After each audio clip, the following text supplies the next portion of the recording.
Yeah, I'll react to that, sure. Okay, I saw you guys mention the Nerd of the Rings on in the comments of the two CGP Grey Lord of the Rings videos I did, and so I'm checking them out now, and I found a good video that I thought would be interesting, and I'm trying to clear up. So one of you guys commented that I was saying how in the second CGP Grey video, I was confused how, in the second Lord of the Rings movies, they were taking the Uruk-hai out of like a mud pit, and yet in the lore of Lord of the Rings, orcs are this corrupted version, are these corrupted elves. And so I was wondering how they can both create more orcs and yet be corrupt. You know what I mean? It just didn't make sense. But one of you guys pointed out those are Uruk-hai. I should have known that. I know the difference. I just assumed that Uruk-hai, they looked very elf-like, especially like that main guy, and so I thought it was the same deal. So fair enough. Let's learn about the difference between these three. I'm very curious. Let's go. My name's Connor. All the things. Let's go. Today on Nerd of the Rings, we're going to tackle a common question I get here on the channel. What is the difference between orcs, goblins, Uruk-hai, and the other subsets of orcs in Middle-earth? First, we'll establish where orcs came from. There is a little bit of debate on this topic, and even Tolkien himself had multiple ideas for their origins. The most widely accepted, however, which is contained in the published Silmarillion, is that the Dark Lord Melkor kidnapped some of the earliest elves in Middle-earth, and by means of torture and his own dark power, corrupts them into the original orcs. He takes this method because no one outside of Iluvatar is able to create life himself. Okay. We know that after Melkor is imprisoned by the Valar and Sauron and his other servants are left behind in Angband, that the orcs multiply over the following period of thousands of years. The orcs are first seen in Beleriand by the elves who did not travel to Valinor in the Year of the Trees 1330. When Morgoth returns to Beleriand in the Year of the Trees 1495, his orcs continue to multiply and now make up the vast majority of his forces. Hold on. So they multiply. How exactly? I mean, there are no... You know that Gimli quote? And the dwarfs just spring out of holes in the ground. That one. How are they doing this? How are they multiplying exactly? Are they like splitting, like cells or something? I'd like to know more about that for sure. Continue to multiply and now make up the vast majority of his forces. While we don't know how many orcs there are exactly, we know that during the 587 years of conflict in Beleriand, their numbers are easily in the hundreds of thousands. In the War of Wrath, we are told that the forces involved were uncountable, of which the majority on Morgoth's side would have been orcs. Their losses during the War of Wrath are catastrophic, and those that survive take refuge in the arid Mithrin and the mountains of what would later become the realm of Angmar. After Morgoth's downfall, the orcs of Middle-earth would serve his greatest servant, Sauron. Using the orcs, Sauron would wage war with the elves and men of the world throughout the Second Age. Now, as we arrive at the Third Age stories, we learn of the different kinds of orcs. First, we'll cover the simplest term, Goblin. In short, in Tolkien's world, the term goblin is just another name for an orc. While in Peter Jackson's films, goblins seem to be smaller in stature and belong to the Misty Mountains, in Tolkien's text, they seem to be more like animal-like, like they're not quite as humanoid-ish, like they're climbing up these walls in Moria and like on all fours a lot of the time, and these weird like reptile or like cat eyes and stuff. Goblin and orc are used interchangeably. Among the orcs themselves, they have terms or names for certain members of their race. A term for some of the lesser orcs who are typically geared toward being laborers or scouts was snaga. Snaga derives from a term in Black speech meaning servant or slave. In Peter Jackson's The Two Towers, this term was used for a name of one of Jed Brophy's orcs. Another term we hear in I was going to say, I thought that I didn't want to say I knew. It sounded sort of familiar, Snaga, but not nearly familiar enough for me to say I've definitely seen it before. Maybe I'm just imagining. But Meaning servant or slave. In Peter Jackson's The Two Towers, this term was used for a name of one of Jed Brophy's orcs. Another term we hear in The Lord of the Rings is snufflers. Smaller orcs with wide nostrils who have a knack for tracking. Finally, we have a term that appears only twice in the entirety of Tolkien's writings, both coming in The Hobbit, hobgoblins. It is believed that this is just a name for a larger variation of orcs. Undoubtedly, the most well-known kind of orc that fans will be familiar with are the Uruk-hai. Unlike in the films where they seem to be a new creation of Saruman, the Uruk-hai are actually first bred by Sauron in the late Third Age, though Saruman would also breed Uruk-hai as well. The term Uruk-hai is a combination of the black speech word Uruk, meaning orc, and hai, meaning folk or people. So Uruk-hai literally means orc folk or orc people. the amount of detail that Tolkien went in is just crazy. Folk or people. So Uruk-hai literally means orc folk or orc people. Also during this time, there was a race of trolls known as the Uruk-hai, meaning troll folk. While they are known for their ferocity, their most notable trait is their apparent ability to withstand sunlight, which, as we know from The Hobbit, is True, I never thought about that. You know how there are trolls that you see in the third film, or in the Return of the King, where they're out on the battlefield, and I never thought about that. And you know that awesome scene where they like break in the gates of Minas Tirith, and you know they're wielding those maces and everything. They look badass and everything, but I forgot that. Yeah. typically fatal to trolls. That yeah. While orcs would not turn to stone in sunlight, they would typically only endure it if they were forced to. Unlike their regular orc counterparts, the Uruk-hai could travel in sunlight without being weakened. They were also faster, stronger, smarter, and larger than regular orcs. Oh, that's Boromir. It looked like Fangorn, and I thought, okay, sorry.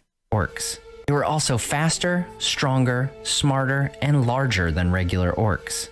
We don't know for certain how Sauron and Saruman accomplished this, other than the likely use of their dark arts. Treebeard wonders aloud to the hobbits if the orcs had somehow been improved, or if they were men who had been corrupted to have orc-like qualities, or worse yet, if they were somehow a mixture of orcs and men. Whatever their origins, the Uruks of Mordor and Isengard are some of the fiercest and most dangerous combatants in the War of the Ring. In the Tower of Cirith Ungol, we see how the powerful Uruks of Mordor look down upon and command the lesser, regular orcs. A snarl, followed by a blow and a cry, sent him darting back into hiding. An orc voice rose in anger, and he knew it again at once. Harsh, brutal, cold. It was Shagrat speaking, captain of the tower. You won't go again, you say? Curse you, snagger. You That's a good impression. little maggot. If you think I'm so damaged that it's safe to flout me, you're mistaken. Come here, and I'll squeeze your eyes out, like I did to Radbug just now. And when some new lads come, I'll deal with you. I'll send you to Shelob. That was a great imitation right there. Fortunately, when it comes to Saruman, his deeds don't stop at just creating Uruk-hai. As Treebeard alluded to, there certainly was some sort of devilry of Saruman happening in the caverns of Isengard. Someone explain this to me. How is that left out?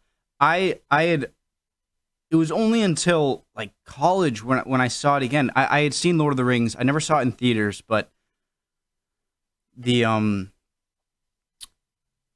the DVDs, we had the DVDs and whatnot, but we didn't have the extended version. And so when I finally see one with the scene where Saruman falls off of Isengard, I'm like, did I miss this? Did I fall asleep at this crucial part?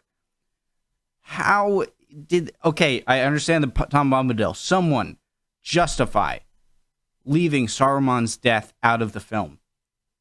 How did that make sense? He's just this bad guy, and then poof. What happened to Saruman?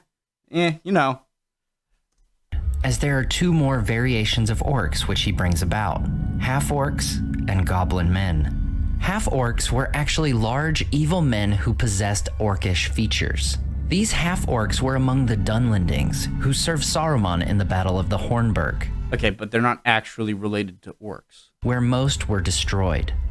Those that remained were among those who went into exile after Saruman's defeat, and became the ruffians who took over the Shire before they were ousted by the returning hobbits.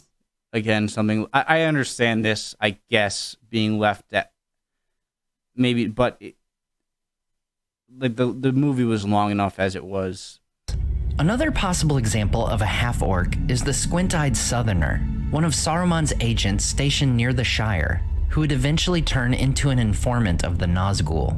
As for goblin men, while they are listed separate from half-orcs, they were very similar to them. They too had a resistance to sunlight and fought in the Battle of the Hornburg. Now we finally arrive at the natural question: how did Saruman create half-orcs and goblin men? Some badass drawing right there. All right, half-orcs and goblin men. To be honest, has a lot been answered yet? Not that it was bad on Nerd of the Rings part, but just in Tolkien's explanations. I don't get the multiple. I'll say at the end. Really cool drawings, though.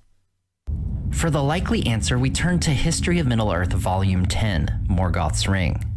It became clear in time that undoubted men could, under the domination of Morgoth or his agents, in a few generations, be reduced to almost orc level of mind and habits, and then they would or could be made to mate with orcs, producing new breeds, often larger and more cunning. Mate with orcs. Which orcs? They seem all male to me. There is no doubt that long afterwards, in the Third Age, Saruman rediscovered this, or learned of it in lore, and in his lust for mastery committed this, his wickedest deed, the interbreeding of orcs and men, producing both men orcs, large and cunning, and orc men, treacherous and vile. Now it's probably best one more man-like, the other more orc-like. we don't dwell too long on the implications of this, aside to note that there was clearly no level that Morgoth, Sauron, and Saruman would not go to in order to obtain an advantage in their war against the Free Peoples. From their initial creation by Morgoth to their later variations of Sauron and Saruman, the orcs of Middle-earth were bred for a single purpose: to serve the dark powers in their wars against the men, elves, and dwarves of Middle-earth. To close, I'll pose a question which Tolkien himself struggled with in his later life. Are the orcs irredeemable? We know other races of Middle-earth, the Easterlings for example, were not wholly evil, and there were likely those who would oppose Sauron rather than serve him. But what about the orcs?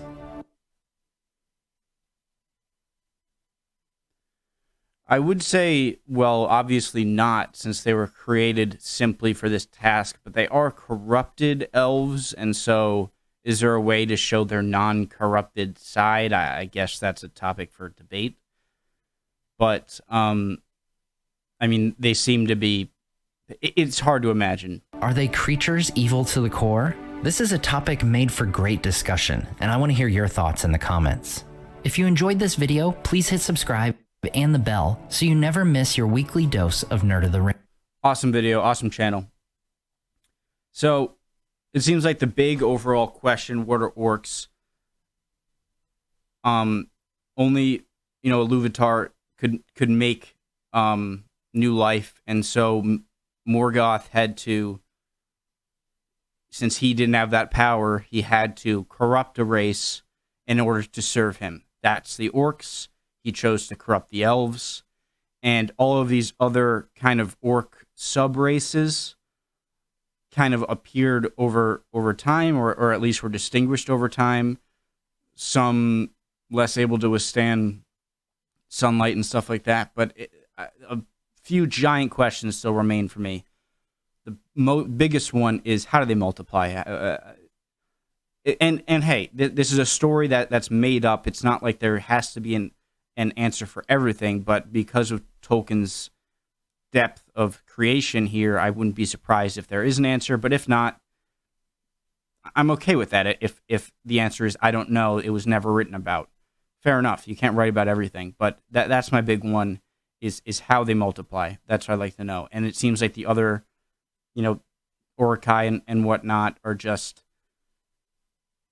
continued experimentation on, to perfect an orc and to use it for your own means. It's not going to be very easy to conquer men when you can't send your army out in daylight. So there has to be some changes there. Understood. Good job recommending this, guys. Really great. Awesome, blossom, extra awesome. Okay, I'll react to more of these for sure. I'm going to get back to history stuff right now. See you guys next time.